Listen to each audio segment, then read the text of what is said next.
Good morning everyone.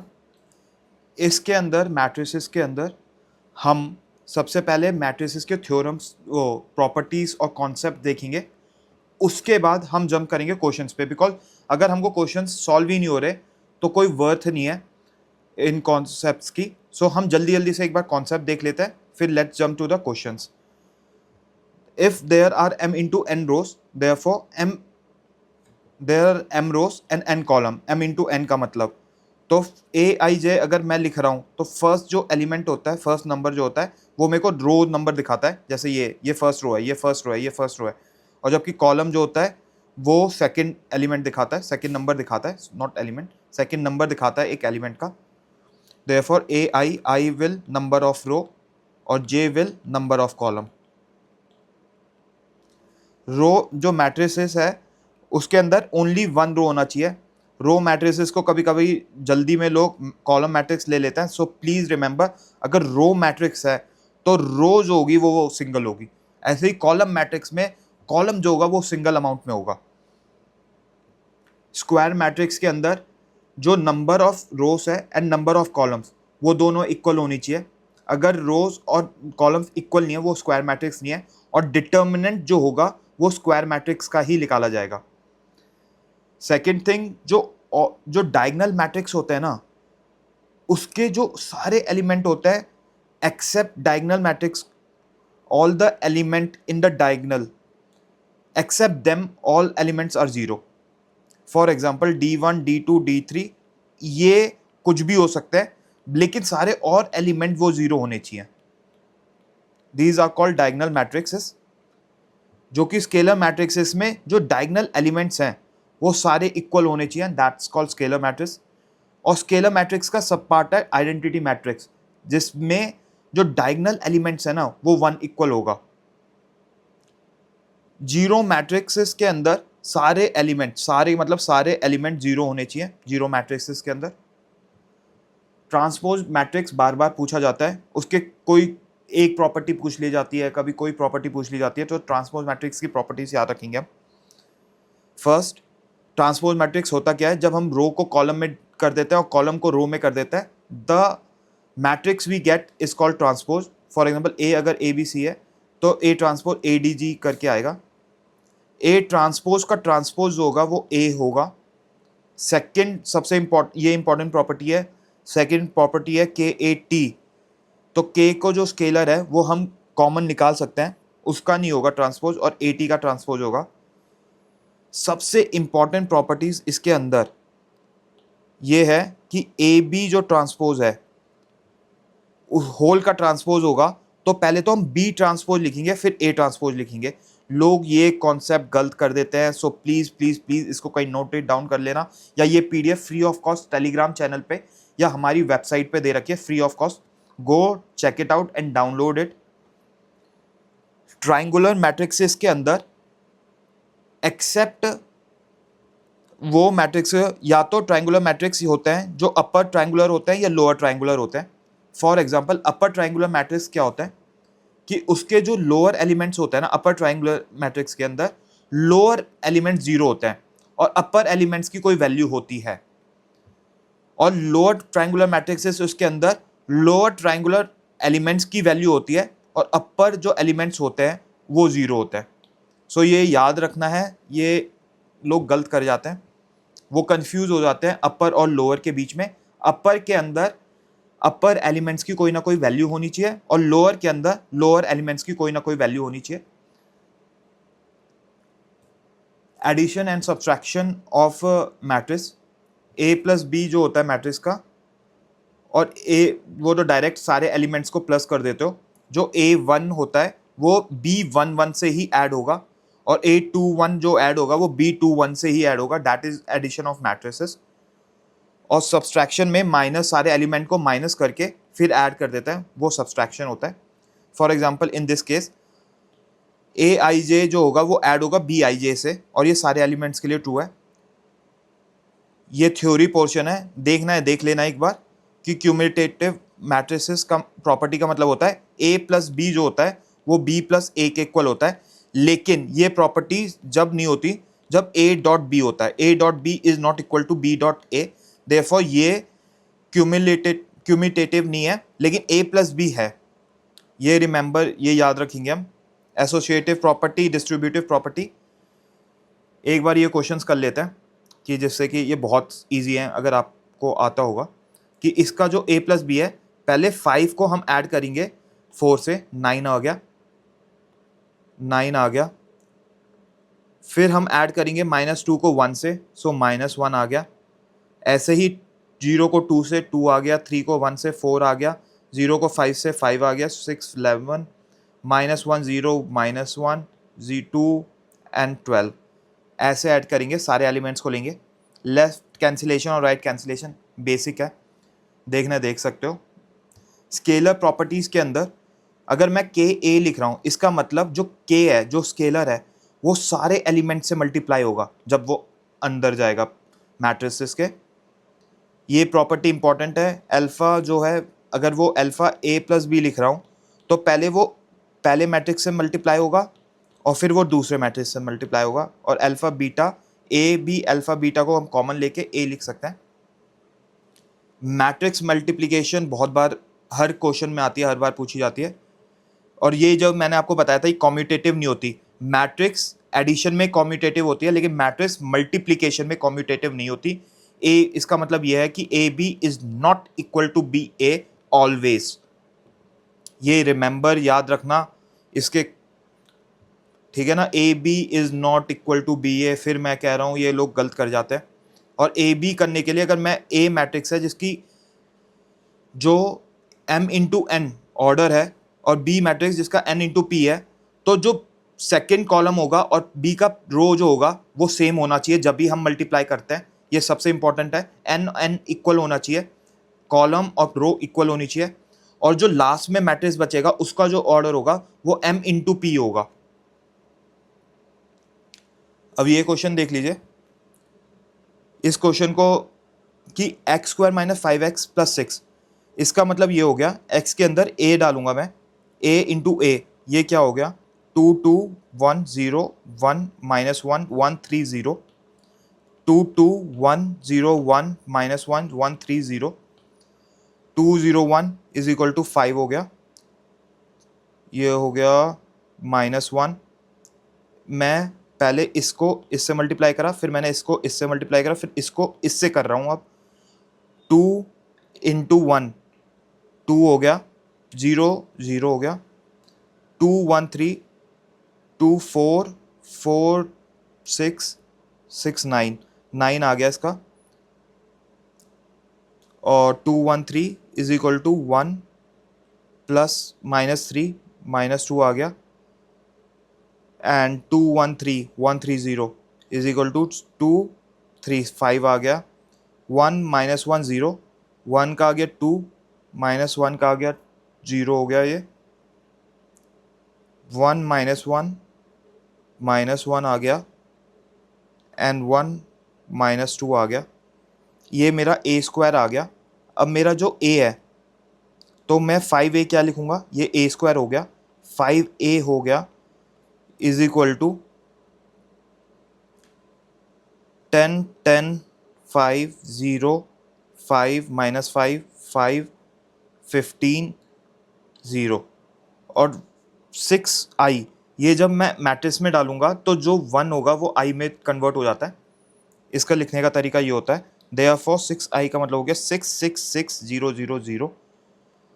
और अगर मैं अब इसको डालता हूँ a square -5a plus 6i, तो अगर हम ये देखते हैं तो ये देखो कि 2 5 जो हो गया, 5 -10 प्लस 6 वो हो गया। एक मिनट, ये एक और शीट ले लेते हैं। Let's take one more sheet और इसको ऐड कर देते हैं।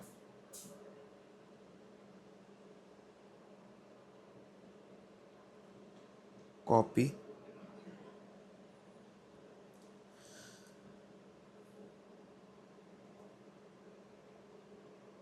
ये पेस्ट हो गया। लेट्स सी क्या होता है। अब देखो 5a स्क्वायर माइनस, तो पहला एलिमेंट जो होगा वो 5 -10 प्लस 6 हो गया। जो सेकेंड एलिमेंट हो गया वो -1 प्लस -0 प्लस 0 हो गया, 5 ये हो गया, -2 प्लस -5 प्लस 6 हो गया, -2 -15 प्लस 6 हो गया, -1 ये हो गया, 2 -5 -3 हो गया, ये हो गया 5 -15 -10 आ गया, 9 -10 -1 आ गया, 0 -5 -5 आ गया, एंड -1 4 आ गया। देयरफॉर 11 1 आ गया, -1 -5 -1 +1 -1 4 -10 -3, and this will be equal to -17 -11. So this is the answer of the previous question. ये हमारा आंसर है। प्लीज़ प्लीज़ प्लीज़ मैट्रिसेस के क्वेश्चन आसान होते हैं, तो ये चैप्टर आप छोड़ नहीं सकते। इस चैप्टर को आपको दोबारा दोबारा करना चाहिए। इसके अंदर 3 सबसे बड़ा प्रॉफिट ये है, सबसे कम टाइम लगता है, फिर रिवाइज करना आसान होता है, और तीसरी चीज़ मार्क्स मिल जाते हैं और टाइम भी कम लगता है। So you can give that time to other questions. जो सिमेट्रिक मैट्रिक्स होते हैं, let's jump to the theory part now. A transpose हो गया। जब कहते हैं किसी मैट्रिक्स को सिमेट्रिक मैट्रिक्स जब कहेंगे, अगर A equal to A transpose हो गया। स्क्यू सिमेट्रिक जब होगा जब A is equal to A minus transpose हो जाएगा, तो इसको स्क्यू सिमेट्रिक कहते हैं। इसको लिखने का ये भी तरीका है, A plus A transpose equal to 0। और अगर ये हो रहा है, इसका मतलब क्या हो गया कि डायगोनल एलिमेंट 0 हो गए, क्योंकि डायगोनल एलिमेंट्स रो और कॉलम के शिफ्ट होने पे 0 नहीं होते, वो चेंज नहीं होते। तो diagonal element 2a 2bc d e 2a 2e हो जाएगा, जो कि इक्वल टू 0 हो जाएंगे, तो a इक्वल टू 0 आ जाएगा। चेक इट आउट, ये आसानी से हो जाएगा। और किसी भी एलिमेंट को हम सिमेट्रिक और एंटी स्क्यू सिमेट्रिक में लिख सकते हैं। किसी एलिमेंट को अगर हमको सिमेट्रिक और स्क्यू सिमेट्रिक में लिखना है, तो उसको लिखने का तरीका ये है। इसको प्लीज याद रखना, क्योंकि ये कभी ना कभी क्वेश्चंस में आ जाता है कि कोई भी जो स्क्वायर मैट्रिक्स है, कोई भी मैट्रिक्स है स्क्वायर के, कोई भी मैट्रिक्स जो है उसको सिमेट्रिक और स्क्यू सिमेट्रिक में लिखा जा सकता है, और ये ओनली स्क्वायर मैट्रिक्स के अंदर करा जा सकता है। आइडमपोटेंट मैट्रिक्सेस वो होते हैं जिसके अंदर ए स्क्वायर इज इक्वल टू ए होता है। निलपोटेंट वो होता है जो ए के इज इक्वल टू 0 होता है, वे के is the order of that matrix. और ये जो के है, ये मिनिमम इंटीजर होना चाहिए। अगर मेरे को ऑर्डर निकालना है निलपोटेंट मैट्रिक्स का, इसका मतलब मैं ये देखूंगा कि कौन से के पे ये 0 होगा, ए पावर के पे ये 0 होगा, और ये मिनिमम इंटीजर होगा। ऐसा भी हो सकता है 6 पे ये 0 हो रहा हो, तो ये 6 के ऑर्डर पे हो जाएगा। लेकिन ये भी होगा कि अगर मैं लेट अस अज्यूम ए 7 पे कह रहा हूँ 0 है, इसका मतलब ये भी हो सकता है कि ए 6 पे भी 0, और ए 5 पे कोई नंबर है, कोई इंटीजर है, पॉजिटिव इंटीजर है लेट्स से, तो ए 6 पे अगर 0 हो रहा है, इसका मतलब जो ऑर्डर होगा वो 6 हो गया। Order will become 6 automatically. So ये याद रखना है कि जो मिनिमम इंटीजर होना चाहिए in involutory matrix A square is equal to I. And orthogonal matrix के अंदर ए ट्रांसपोज और ए जो होता है वो ऑर्थोगोनल मैट्रिक्स में वो आइडेंटिटी देता है। इनवॉलेंट्री में A square is equal to I. A inverse और A inverse A is equal to I. ये तो सबको पता होगा कि किसी भी नंबर के इनवर्स को अगर मल्टीप्लाई करोगे, जो नंबर देगा वो यूनिटी या इंटीजर वो देगा, आइडेंटिटी। वो सिमिलर चीज मैट्रिसेस के लिए भी एप्लीकेबल है।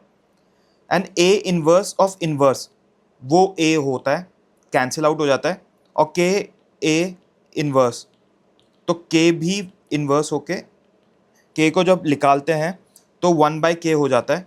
सो ये प्रॉपर्टी याद रखनी है।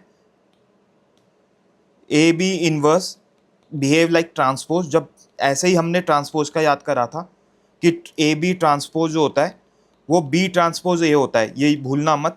सिमिलरली हम ये कह सकते हैं इनवर्स में भी ये प्रॉपर्टी ट्रू है। अगर ए बी इन्वर्स निकालेंगे तो बी इन्वर्स ए इन्वर्स होगा। ए ट्रांसपोज का इन्वर्स जो होता है उसको हम इंटरचेंज कर सकते हैं कि ए इन्वर्स का जो ट्रांसपोज लिख सकते हैं। ये प्रॉपर्टीज़ बहुत बहुत ज़्यादा इंपॉर्टेंट हैं।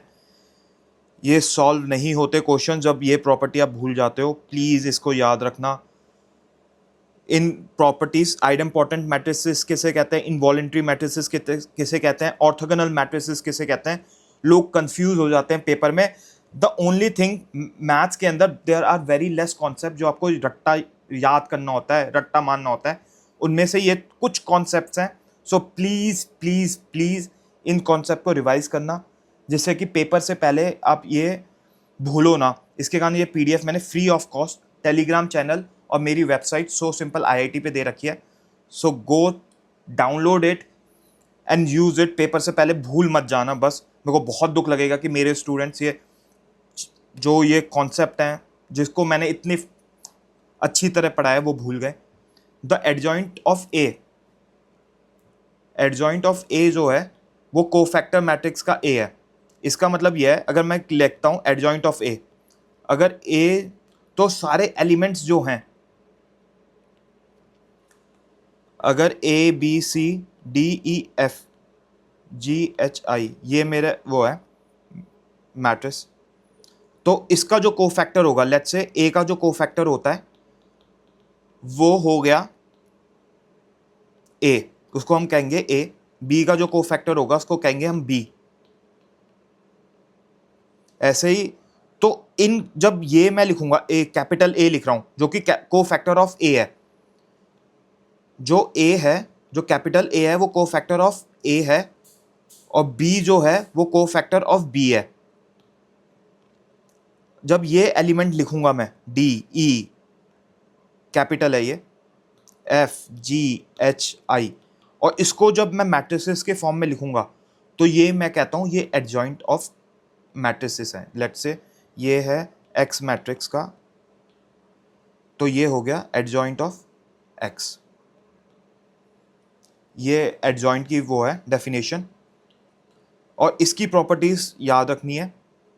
इसकी प्रॉपर्टीज हम देखेंगे कि 2025 अप्रैल शिफ्ट में और 2026 जनवरी शिफ्ट में इस प्रॉपर्टीज से काफ़ी क्वेश्चन आए थे।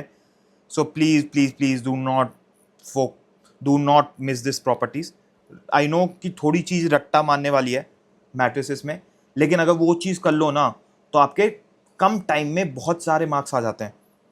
सो adjoint of A B can be said adjoint of B and adjoint of A adjoint A is equal to adjoint A जो कि इक्वल होता है ए। ये प्रॉपर्टी काफ़ी इंपॉर्टेंट है। ये प्रॉपर्टी आपको हेल्प करेगी इनवर्स निकालने में, जो कि एडजॉइंट ए, ये आपकी यहाँ से आई है।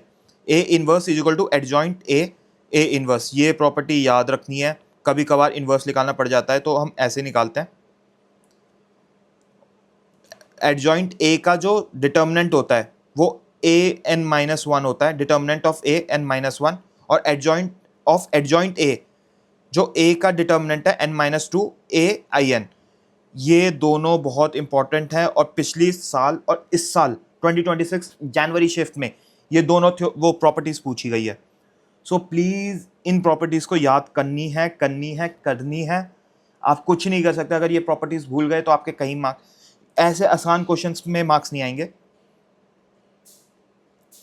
सो and we know the eigen values कि a minus lambda I is equal to 0, ये कैरेक्टरिस्टिक्स इक्वेशन है। और इस इक्वेशन का जो पॉलिनोमियल बनेगा ना, लेट्स से ये बना, उसकी जो रूट्स होगा उसको हम आइगन वैल्यू कहते हैं।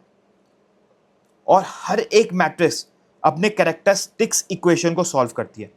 ये हमको याद रखना है, हम ये भूल नहीं सकते। सो आइगन वैल्यू जो कैरेक्टरिस्टिक्स होती है वो होती है a माइनस लैम्डा आई का जो डिटर्मिनेंट होता है वो कैरेक्टरिस्टिक इक्वेशन होती है, और हर एक कैरेक्टरिस्टिक इक्वेशन उसके डिटर्मिनेंट को सॉल्व करेगी। अब हम क्वेश्चंस पे आते हैं। अगर हम क्वेश्चंस ही नहीं करेंगे तो इन थ्योरी का कोई मतलब ही नहीं है। और ये अप्रैल क्या है, ये मैंने बनाया नहीं है, ना किसी कोचिंग इंस्टीट्यूट ने बनाया, ये NTA ने बनाया है JEE मेंस के लिए। सो हर एक क्वेश्चंस को बहुत अच्छी तरह करना है। ए दे रखा है हमको cos theta is equal to 0 minus sine theta 0 1 0 sine theta 0 cos theta, और हमको गिवन है कि 0 लैम्डा जो है देयर सम वैल्यू। तो अगर मेरे को ये क्वेश्चन गिवन होगा ना, मेरे पेपर में आ रखा होगा, तो सबसे पहले मैं क्या करूंगा, मैं कहूंगा कि भाई देख a प्लस आयोटा दे रखा, a प्लस आई दे रखा है क्यूब में, और a माइनस आई क्यूब में दे रखा है। इसको तो मैं ऐसे सॉल्व नहीं कर सकता। इसको सॉल्व करने के लिए सबसे पहली चीज़ मैं क्या करूंगा, सबसे पहली चीज़ ये है कि इसको ओपन करूंगा, a cube plus I cube minus 3 plus 3a square plus 3a, और माइनस में होगा तो ये हो जाएगा a cube minus I plus plus 3a minus 3a square minus 6a। अगर मैं इसको सॉल्व करूंगा तो ये आते हैं 2a क्यूब, ये मैं ये वैल्यू लिख रहा हूं जिसकी इक्वल टू मेरे को निकालनी है, सॉल्व करनी है। 2a क्यूब, ये कैंसिल आउट हो गया, आई क्यूब कैंसिल आउट हो गया आई से, और 3a स्क्वायर कैंसिल आउट हो गया 3a स्क्वायर से। सो मेरे पास बचती है 6a,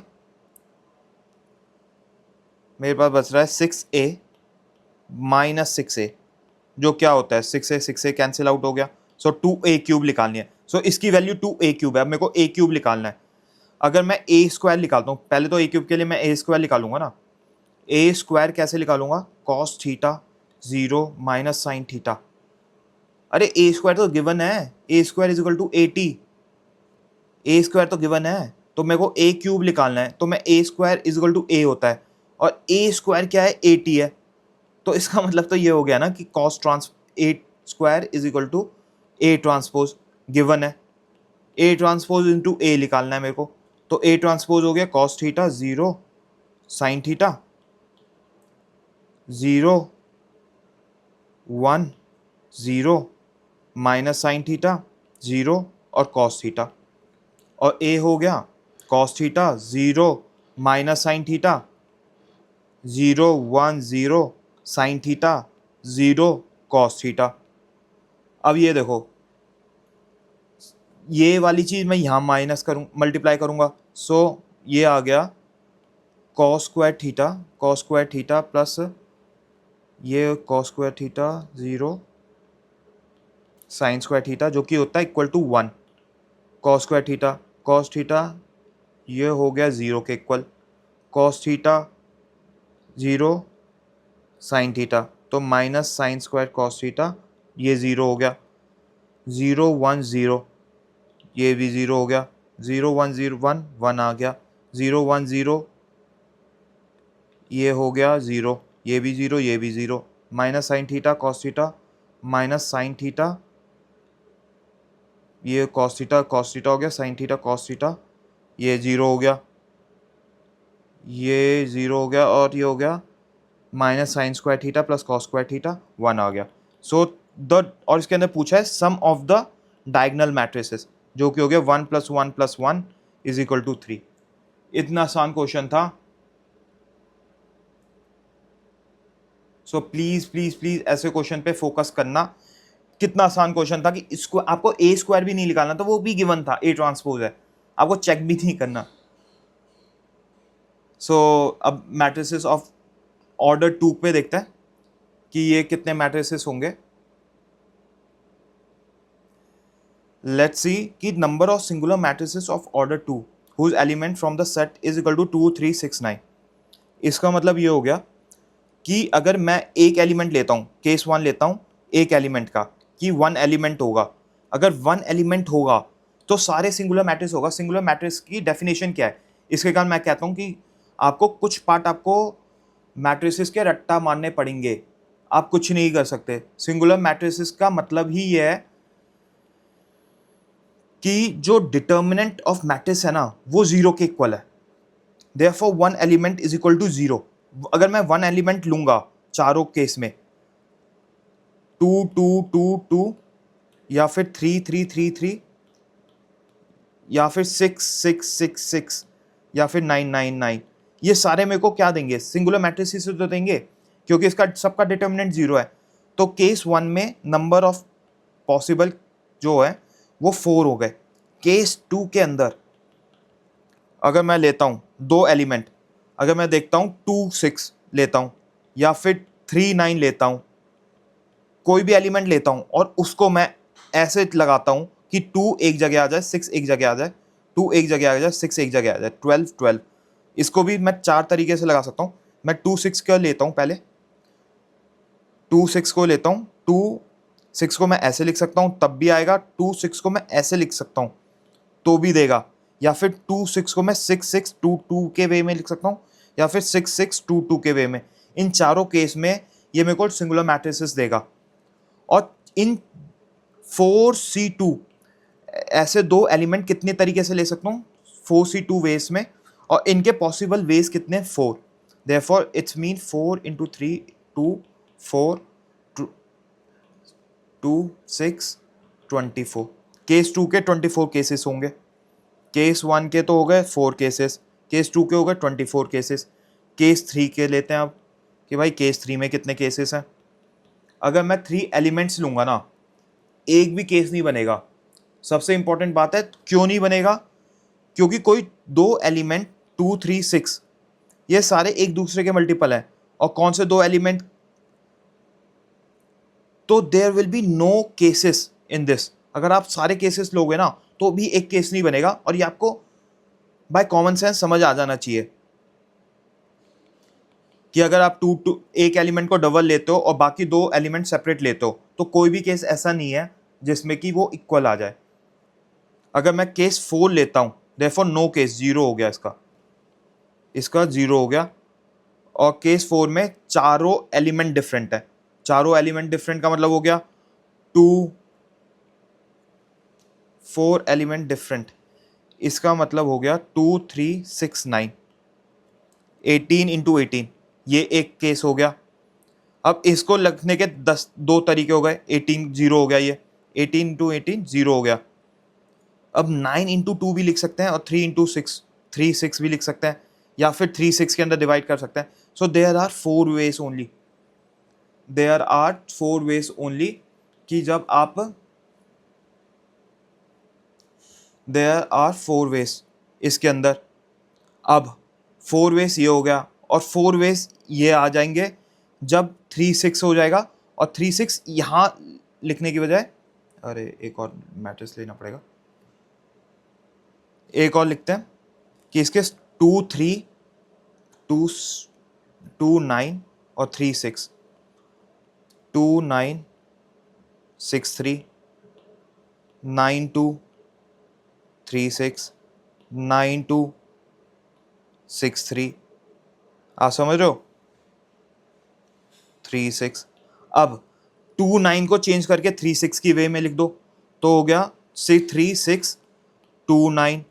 अब इसको भी तो 4 तरीके से कर सकते हैं। जब 3 हमने इस डायगोनल में आ गया, जब 3 2 9 हमने इसमें सब में 2 9 और 9 2 रखा, अब मैं यहाँ 3 6 रख रहा हूँ तब भी सेम वैल्यू, ये भी 4 देगा। नंबर ऑफ केसेस 4 होंगे, इसमें नंबर ऑफ केसेस 4 होंगे, तो 4 + 4 8 देगा केस 4 के अंदर, जो कि केस 4 में 8 देगा। Therefore total number of cases हो गए 4 + 24 + 8, 4 + 24 + 8 जो हो गया 32 36। अच्छा क्वेश्चन था, टाइम कंज्यूमिंग क्वेश्चन था, टाइम कंज्यूमिंग क्वेश्चन था। द ओनली थिंग इज अपने थॉट प्रोसेस पे भरोसा रखिए एंड प्रॉपर्टीज को याद रखना। हाँ थोड़ा सा डिफिकल्ट है कि केस 3 में 0 के नो केसेस आएंगे और केस 4 में 8 केसेस आएंगे, कि एक भी परम्यूटेशन एंड कॉम्बिनेशन मिस हो गया तो आपका गलत आंसर हो जाएगा।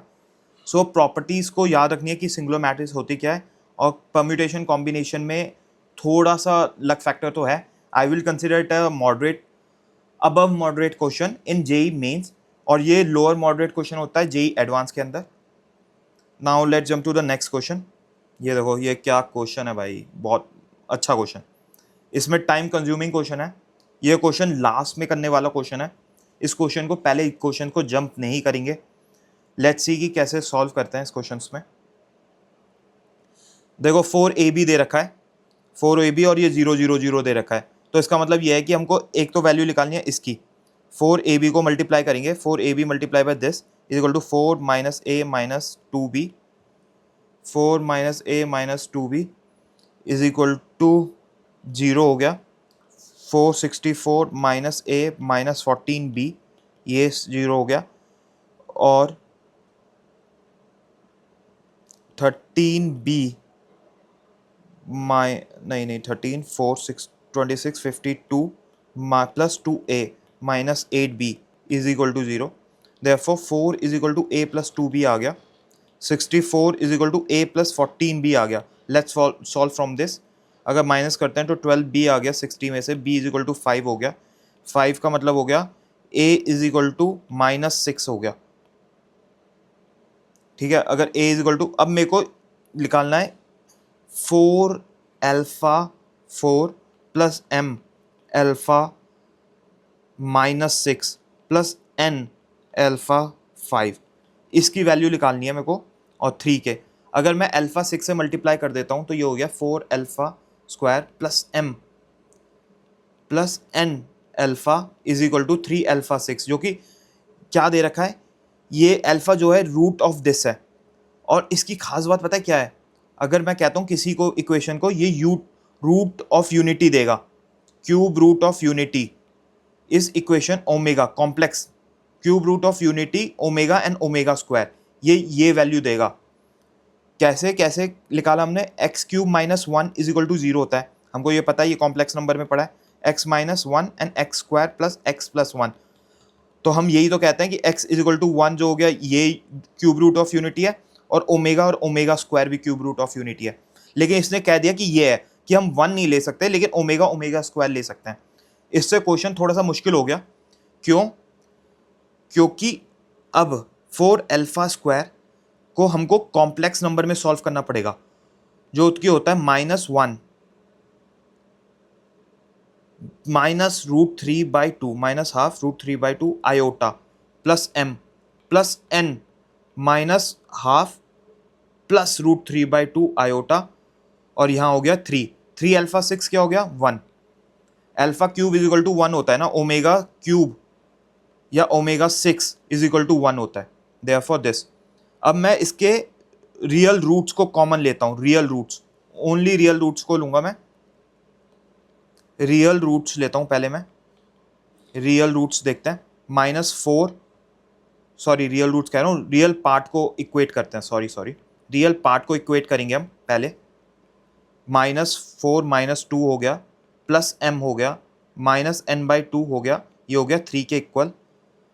और अगर फिर हम पार्ट करेंगे, इमेजिनरी पार्ट को इक्वेट करेंगे, इमेजिनरी पार्ट इक्वेट, ये हो गया m-2m-n, ये 5 हो गया, 10 आ जाएगा, 2m-n 10 आ गया। इमेजिनरी पार्ट को इक्वेट करेंगे तो ये हो गया -2√3 आयोटा प्लस 3, ये आयोटा आएगा यहाँ, sorry about that, plus n/2√3 is equal to 0, ये क्योंकि m में तो आएगा ही नहीं। Therefore we can say ये इक्वल टू 0 हो गया, ये हटा दो तो √3 हट गया, √3 हट गया, n इज इक्वल टू 4 आ गया, n इक्वल टू 4 है तो m इक्वल टू 7 आ गया इस इक्वेशन से। Therefore m प्लस n 11 आ जाएगा आंसर। बहुत अच्छा क्वेश्चन था, ऐसे क्वेश्चंस डिफिकल्ट माने जाएंगे और जेई मेंस में डिफिकल्ट माने जाएंगे इस क्वेश्चंस को, और ये वो बच्चा कर पाएगा जिसको कॉम्प्लेक्स नंबर्स प्लस मैट्रिसेस की दोनों की समझ हो। ये मैं कॉम्प्लेक्स नंबर्स में डालूंगा, लेकिन मैं आपको समझाना चाह रहा हूँ कि मैट्रिसेस जब दूसरे चैप्टर के साथ इक्वेट हो जाता है तो क्वेश्चंस मुश्किल हो जाते हैं, हल्के से मुश्किल हो जाते हैं, बिकॉज आपका थॉट प्रोसेस ये होता है कि आप एक चैप्टर को एब्जॉर्ब कर पाते हो और दूसरे चैप्टर में उसको लग नहीं पाते अगर आपका कॉन्सेप्ट वीक है। इसके कारण it's a very good question to check your knowledge about matrices as well as complex numbers. अब चलते हैं इस क्वेश्चन में, ये भी अप्रैल 2025 का क्वेश्चन है, बहुत अच्छा क्वेश्चन है। 1 + a 8 दे रखा है, अगर मैं इसको बढ़ाता हूँ 1 + 8c1 बाइनोमियल हमको पता है, a आ गया, 8c2 a6 a² आ गया, एंड ऐसे ऐसे करके 8c8 a8 आ गया। अब मेरे को पता है ए क्या हो गया, ओके ए की वैल्यू भी निकालनी है अभी को, A is equal to alpha beta -1 6 is equal to, और इसका डिटर्मिनेंट जो है, determinant of A is equal to 0 है, तो alpha beta -6 is equal to 0, alpha beta is equal to 6 हो गया, alpha plus beta is equal to 1 हो गया। अगर मैं इन दोनों इक्वेशंस को सॉल्व करता हूं तो मेरे पास वैल्यू आ जाएगी अल्फा, अरे ये देखो, मैं अगर इसको -1, अल्फा बीटा 1 हो गया, therefore alpha is equal to 3 और बीटा इज इक्वल टू -2 लेता हूँ, alpha beta is equal to 0 हो गया, -1 -6, ये +6 आएगा, ये मैं कह रहा था गलत हो रहा है, -6, देयरफॉर अल्फा जो होगा 3 होगा, बीटा इज इक्वल टू -2 हो गया, तो सॉल्व हो गया ये। अब मैं अल्फा बीटा को इसमें डालता हूँ ए के अंदर, तो ए में वैल्यू हो गई 3 -2 -1 6। अगर मैं ए स्क्वायर करता हूँ, इसकी खास बात यह है कि अगर आप ए स्क्वायर करोगे ना, 3 6 -1 -2 इज इक्वल टू 3 6 3 -1 3 9 -6 -3 +2 6 18 -12 -6 +4, जो कि वैल्यू दे रहा है 3 -1 6 -2। तो इसका मतलब पता क्या हो गया, इसका मतलब हो गया ए स्क्वायर मेरे को ए ही दे रहा है, ऐसे ही ए क्यूब मेरे को ए स्क्वायर देगा, ए स्क्वायर इंटू ए, जो कि हो गया ए इंटू ए, और वो भी ए स्क्वायर होता है, और ए स्क्वायर की वैल्यू क्या है ए, देयरफॉर ए क्यूब भी ए देगा। एंड सिमिलरली हम ये कह सकते हैं कि A4 भी हमको A देगा, A5 भी हमको A देगा, A6 भी हमको A देगा, A7 भी हमको A देगा, और A8 भी हमको A देगा। बहुत सही क्वेश्चन है कि एक मैट्रिसेस का जो स्क्वायर है अगर वो A हो रहा है तो उसके जो फ्यूचर पावर है मैट्रिसेस की वो सब A देंगी मेरे को। तो इससे जो क्वेश्चन है वो बहुत सिंप्लीफाई हो गया, 1i + a का 8 जो हो गया, इसका मतलब ये हो गया i + 8c1 a 8c2 a square and so on to 8c8। अगर मैं a कॉमन निकाल लेता हूँ सब में, a स्क्वायर की वैल्यू नहीं है, a आ गया क्योंकि सब a के इक्वल है, और a को कॉमन निकाल लेता हूँ, तो for 8c1 8c2 and so on to 8c8, ये सब मिला के मेरा a देगा i, और इसको हम लिख सकते हैं 2 8 -1। ये तो पता ही है, इसके अंदर तो अब ये बाइनोमियल का चैप्टर का क्वेश्चन है, 2 8 -1, ये आपको रट्टा होना चाहिए कि कभी भी एक्सपेंशन ऐसी दे रखी हो तो उसकी वैल्यू 2 8 -2 पावर 8 जो कि n की पावर है वो आके लग जाएगी। इसको मैं नहीं समझाने वाला, जब बाइनोमियल का चैप्टर रिवाइज करेंगे ना तब ये समझेंगे ये कैसे आया। अभी के लिए ये याद रख लेते हैं, i की वैल्यू हो गई 1 1 0 0, और ये हो गया 256 -1 255। a क्या हो गया, a हो गया 3 6 -1 -2। अब बच्चे क्या करेंगे, सब सॉल्व करेंगे, सब नहीं सॉल्व करना, मेरे को एक वैल्यू सॉल्व करनी है और सारा आंसर आ जाएगा। अब ये देखो यहाँ कैसे सॉल्व करना है, यहाँ 0 है, अगर -255 माइनस मल्टीप्लाई बाय -1 तो -255 आएगा, जो कि बस इसी ऑप्शन का एलिमेंट है, second first row second column element है, so this is the answer. बच्चे इसको सॉल्व कर रहे हैं and they are wasting their time, और इतना मुश्किल पेपर था और फिर भी वो इसको सॉल्व करके वेस्ट कर रहे हैं टाइम को। सेकंड चीज उन्होंने ये गलती करी कि वो उन्होंने यहां तक तो निकाल लिया सब बच्चों ने, लेकिन उन्होंने ये नहीं देखा ए स्क्वायर मेरे को ए दे रहा है तो ए क्यूब भी मेरे को ए देगा, and they are solving a 8 power. So please ऐसी मिस्टेक मत करिए, ओपन योर ब्रेन। मैथ्स के अंदर सोचना मुश्किल है, अगर तुम सोच सकते हो तो क्वेश्चन बहुत आसान है। सो जैसे ये सॉल्व नहीं करना आपको, प्लीज प्लीज प्लीज ये पूरा सॉल्व नहीं करना नहीं करना नहीं करना। ये देखो कि सेकंड एलिमेंट -1 है, जो कि 255 से मल्टीप्लाई 1 हो जाएगा, तो ये इसी का एलिमेंट है। सो प्लीज ऐसी ट्रिक्स यूज करनी है, हम जैसे सॉल्व करते हैं क्वेश्चन वैसे आपको सोचना है। I know it's very hard, अब लास्ट 1 मंथ है, PYQs चल रहे हैं, PYQs मैं सारा करवा दूंगा maths in last 1 month. If you are with me I can complete your all the mathematical questions जो कि पेपर में आएंगे, और मैं ये वाले नहीं कि बहुत आसान क्वेश्चंस करवाऊंगा, जेई मेंस के क्वेश्चंस करवाऊंगा। So please please please be with me, ऐसे क्वेश्चन सॉल्व करेंगे हम। ये क्वेश्चन है, बहुत इंटरेस्टिंग क्वेश्चन है, इसमें लोग कंफ्यूज हो गए, इसके कारण मैं कहता हूँ प्रॉपर्टीज को रट्टा मार लो, जितनी बार रट्टा मार सकते हो मारो, एक शीट पे ले लो और उसको रट्टा मारते रहो। इसके अंदर 3 फॉर्मूले हैं जो कि बहुत इंपॉर्टेंट है। सबसे इंपॉर्टेंट फॉर्मूला है के एम का जो मैट्रिक्स है, जो डिटर्मिनेंट है, वो हो गया के एन एम के इक्वल, ये हमको पता है, where n is the order. ठीक है, दूसरा इंपॉर्टेंट फॉर्मूला है adjoint of A is equal to A, जो determinant of A n minus one. और तीसरा इंपॉर्टेंट फॉर्मूला हमने रट्टा मारा था एडजॉइंट ऑफ एडजॉइंट ए, ये वाला। देखो मैंने जो भी फॉर्मूले कहे हैं वो पेपर में आए हैं, ऐसा नहीं मैं हवा में बात कर रहा था। ये वाला फॉर्मूला भी मैंने लिखवाया है, ये वाला फॉर्मूला भी मैं लिखवा रहा हूं, ए adjoint A.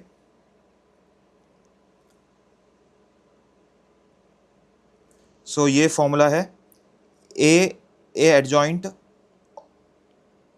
Adjoint of adjoint A. इसको हम लिख सकते हैं ए का जो मैट्रिक्स है n माइनस टू ए, इसको हम ऐसे लिख सकते हैं।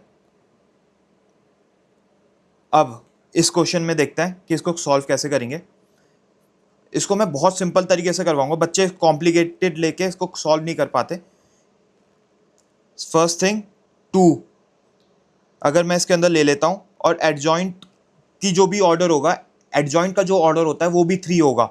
अगर मेरा ए का ऑर्डर n है, लेट्स से ए का ऑर्डर n है, तो एडजॉइंट ऑफ ए का ऑर्डर भी n होगा, ऑर्डर वो होगा, वो भी n होगा। सो अगर मेरे को ये है तो ये वाली प्रॉपर्टी यूज करेंगे हम। सो 3 है, एडजॉइंट को हम मैट्रिक्स की फॉर्म में लेके 3a एडजॉइंट 2a लेते हैं। अब एडजॉइंट ऑफ 3a क्या होगा, एडजॉइंट ऑफ 3a हमने यहाँ देखा कि a n माइनस वन होता है, सॉरी हमने यहाँ देखा ये a n माइनस वन होता है। सो 2 क्यूब एडजॉइंट ऑफ a हो गया 3a adjoint 2a n minus one, जो कि हो गया स्क्वायर। ठीक है, हर एक स्टेप बाय स्टेप चलेंगे, कोई स्टेप मिस नहीं होना चाहिए, क्योंकि अगर आपने स्टेप मिस कर दिया तो 100% गारंटी है कि इस क्वेश्चन में आप गलती करोगे। सो एक भी स्टेप मिस नहीं करना, आराम से चलेंगे। 2 क्यूब 3 स्क्वायर, जहाँ टाइम बच सकता है वहाँ बचाएंगे। जैसे इस क्वेश्चन में मैंने कहा कि टाइम बचाना है कि माइनस ए की एलिमेंट का करना मल्टीप्लिकेशन और दूसरे एलिमेंट का नहीं करना, इसमें हम टाइम नहीं बचाएंगे, इसमें आराम से करेंगे, क्योंकि एक एक क्वेश्चन मैटर करता है। एक आता हुआ क्वेश्चन आप गलत नहीं कर सकते, और ये आता हुआ क्वेश्चन है क्योंकि ये प्रॉपर्टीज हर बच्चा रट्टा मार के जाता है एंड पेपर में वो कंफ्यूज हो जाता है। इसके कारण स्टेप बाय स्टेप चलेंगे। A square and adjoint of 2a का स्क्वायर, यही तो करा हमने, और हमको पता है एडजॉइंट ऑफ 2a। अभी ये के एन वाला फिर निकालेंगे इसके अंदर, ये और ये तो हमने कर लिया, डिटर्मिनेंट मल्टीप्लाई हो गए, क्योंकि ये दोनों मल्टीप्लिकेशन में है तो हम मल्टीप्लाई कर सकते हैं। अगर डिटर्मिनेंट ऑफ ए और बी दे रखा है तो उसको हम ऐसे लिख सकते हैं, ये हमने पहले प्रॉपर्टीज में पढ़ा है। सो प्लीज रिवाइज करना है। 2 क्यूब 3 स्क्वायर, ए स्क्वायर क्या है 5, गिवन है भाई, गिवन है। और एडजॉइंट ऑफ 2a, 2 क्यूब 2 को अगर मैं निकाल रहा हूँ तो ये वाली प्रॉपर्टी लगेगी 2 क्यूब इंटू 2, क्योंकि स्क्वायर भी है और क्यूब यहाँ से भी आएगा, क्यूब यहाँ से भी आएगा और स्क्वायर से भी आएगा, 3 square is equal to this, और फिर ए का मैट्रिक्स का स्क्वायर। यही तो होता है एडजॉइंट ऑफ ए। गलत, क्योंकि आपको ये नहीं पता कि यहाँ पे भी तो n माइनस वन लिख लेगा, 4 होगा, 3 माइनस वन। ये देखो एडजॉइंट ऑफ ए कितना है, n minus one is equal to 2। therefore 2 cube 3 square 5 square 2 6 5 2 into 2 cube plus 6 9 3 square and 5 4 6, therefore 9 plus 2, कहाँ गलती कर दी भाई, बताओ बताओ बताओ। अरे इसमें गलती कर दी, इसमें गलती कर दी भाई। 2 पावर 4 आएगा, ये मल्टीप्लाई बाई 2 होगा। एडजॉइंट ऑफ ए जब करेंगे ना तो ये 2 लिख लेगा, गलती हो गई। इसके कारण मैं कहता हूँ स्टेप बाय स्टेप करेंगे। ये यहाँ गलती हो गई, फिर से करते हैं, फिर से करते हैं। चिंता मत करो, सब समझा के जाऊँगा जिससे कि आपके कॉन्सेप्ट बिगड़े ना। 2 क्यूब 3 स्क्वायर, ए स्क्वायर 5 का स्क्वायर। एडजॉइंट पहले 2 का निकालेंगे हम, ये पूरे का पूरा एडजॉइंट निकालेंगे। इसका मतलब ये हो गया कि 2a का पावर, अभी ये डिटर्मिनेंट है n-1 जो कि हो गया स्क्वायर, और ये स्क्वायर में पहले ही था। सो 2 क्यूब 3 स्क्वायर 5 स्क्वायर 2a, इसका 4, और मैं यहाँ से ये निकालूंगा तो kn होता है, कि कितना है cube. 2 cube 3 square 5 square 2 cube into 4, और डिटर्मिनेंट ऑफ a 4। इसका मतलब 2 cube 3 square 5 square 2 12 a 5 4, therefore 2 cube plus 12 15 आ रहा है ये। 3 square 5 6, 15 alpha plus beta plus gamma is equal to 15 plus 2 plus 6 8 23। 23 कहाँ गलती कर दी, 3 स्क्वायर कितना हो गया 6 6 6, 3 में गलती हो गई। अरे ये गलती हो गई, 3 जब लिख लेगा यहाँ से तो डिटर्मिनेंट है ये, तो उस पर स्क्वायर भी लगेगा, क्यूब हो गया ना। जब यहाँ भी तो 3 लिख लेगा, यहाँ भी तो 3 का लिख लेगा। सो ये इसके कारण मैं कह रहा हूँ 23 भी नहीं था। अरे क्या हुआ, 6 21 27। बहुत अच्छा क्वेश्चन था। मैंने ये क्वेश्चन देखो 2 बार गलत कर दिया, एक जगह नहीं 2 जगह गलत करा है, और यही आपके साथ होगा पेपर के अंदर। So please step by step करिएगा, कोई भी चीजें मिस मत करियो। और हर जो थॉट प्रोसेस है ना, देखो यहाँ से कैसे निकाला मैंने ये क्यूब, एक बार ये भी देख लो। 2 क्यूब 3 का a, पहले ये के एन लिखी है, देखो मैंने स्टेप मिस कर दिया, इसके कारण ये गलत हो गया क्वेश्चन। 3 n, n कितना होगा 3 स्क्वायर यहाँ से आएगा, और n का हो गया 3 इज इक्वल टू 2, और फिर मैट्रिसेस, ये पूरे को एक मैट्रिक्स मान लो, ये पूरे को एक मैट्रिक्स मान लो। देयरफॉर a एडजॉइंट, इसको a एडजॉइंट 2a का स्क्वायर। अब ये यहाँ से फिर हमने ये वाली प्रॉपर्टी यूज़ करी यहाँ से, और इसको ब्रेक करके a स्क्वायर और एडजॉइंट 2a कर दिया। सो प्लीज़ प्लीज़ प्लीज़ ये 3 प्रॉपर्टीज़ बहुत बार रिवाइज करो, जितनी बार रिवाइज करोगे उतना कम है, उतना कम है। एक तो ये वाली प्रॉपर्टी, एक ये वाली प्रॉपर्टी, और एक ये वाली प्रॉपर्टी। और ये चैप्टर बहुत इजी है। Believe in yourself. Last समय पे लोग होप खो जाते हैं and they stop preparing for the JEE Mains. अगर ये लास्ट 1 मंथ आप मुझे दे दो ना, just by the YouTube videos, आपके maximum concept of JEE Mains, एक एनआईटी तो मैं आपकी पक्की करवा दूंगा। जस्ट बाय द मैथमेटिक्स, और थोड़ा सा आप फिजिक्स केमिस्ट्री कर लोगे तो आपकी एक एनआईटी पक्की है। सो प्लीज़ प्लीज़ प्लीज़ मैं सारे चैप्टर करवाऊंगा, सारे PYQs होंगे, सारे के सारे। Go check out in the description, सारी PDF फ्री ऑफ कॉस्ट है, वो आप डाउनलोड कर सकते हैं so simple IIT Telegram channel पे। नॉट ओनली दिस, ये videos free of cost YouTube channel पे डलती रहेगी till your JEE Mains paper is not over. Last paper जब तक ओवर नहीं होगी, हम प्रिपेयर करते रहेंगे, और मैथ्स के अंदर हम बहुत अच्छा सिक्योर कर देंगे। और मैं ये क्यों कह रहा हूँ, because I have secured 115 marks out of 120, 115 number 120 में से, one of the highest in that year 2013 JEE Mains. So please please please जो मैं स्ट्रैटेजी बता रहा हूँ, जो मैं कर रहा हूँ, उस पे उसके कॉन्सेप्ट को समझिए, और जो कॉन्सेप्ट समझना है ना उसको कमेंट्स में टाइप कर दीजिए, जिससे कि मैं आपको हेल्प कर सकूँ। And do subscribe to so simple IIT, जिससे कि नेक्स्ट वीडियो आपके पास पहुंच जाए और आप उसको देख पाएँ और मैक्सिमम सिक्योर कर पाएँ। Thank you very much.